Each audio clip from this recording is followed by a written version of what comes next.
do not blame Governor Sakaja. Don't blame the governor. When you see there's a huge mess in Nairobi, the temptation is to blame the governor. But I have sufficient evidence that the problem is not how the city is governed. The problem is the city residents. In other words, the problem is you. And this is look at this video. Just watch.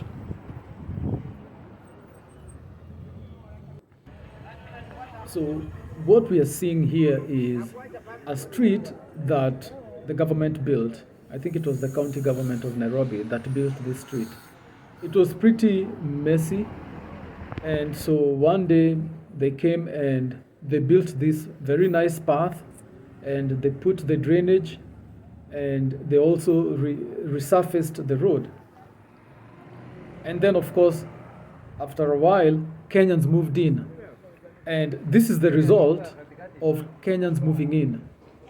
Now, once Kenyans moved in, they started turning the whole place into a slum. You'll see, you can see now. This is a random shack that this guy built. And then, of course, he had to eat into the pedestrian walkway. And you can see the push carts. You can see the cars that are illegally parked on the pedestrian walkway. And you know it's not built for the weight of cars, so it's going to begin to break down. And this is a whole track by Kenya Power blocking the pedestrian access.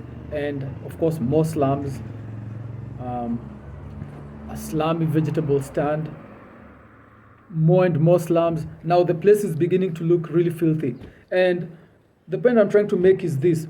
When the government left this street, this road, they left it very clean. They left grass on the sides of the road, and I think there were also some trees. But Kenyans moved in and created this urban rot, this urban decay, so that now you cannot find the pedestrian path, you cannot walk, you cannot use a wheelchair, you cannot use a bicycle. So the pedestrians are forced to compete with cars on the main road. And you can see those two push carts are blocking the main road. So this culture, this slum culture, is something that Kenyans generate on their own. And in the absence of severe and extreme enforcement, all urban areas in Kenya end up becoming slums. In fact, there isn't a single place in Kenya where you can go and the place is neat, clean, and quote-unquote civilized. Anywhere you see in Kenya, especially in urban areas, you'll see this. It doesn't matter what the government does. It doesn't matter how good of a job they do. The people of Kenya will always turn public places into urban slums.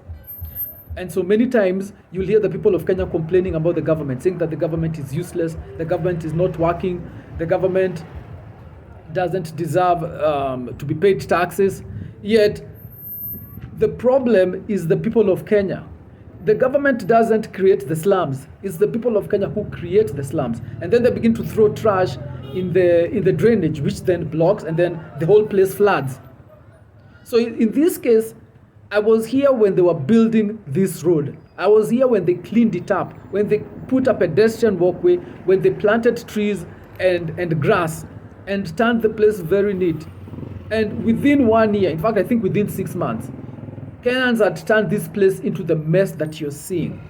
So the problem is the people of Kenya. The problem many times is not even the government. Because even if you're to be given the government as a person, you would find it impossible to manage the people of Kenya. It's very difficult to manage a largely,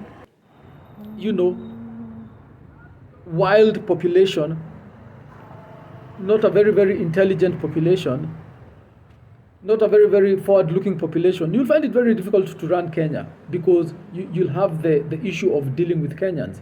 So many times the problem in third world countries is the population itself, not even the government. And this is a prime example how the people of Kenya are the problem of Kenya.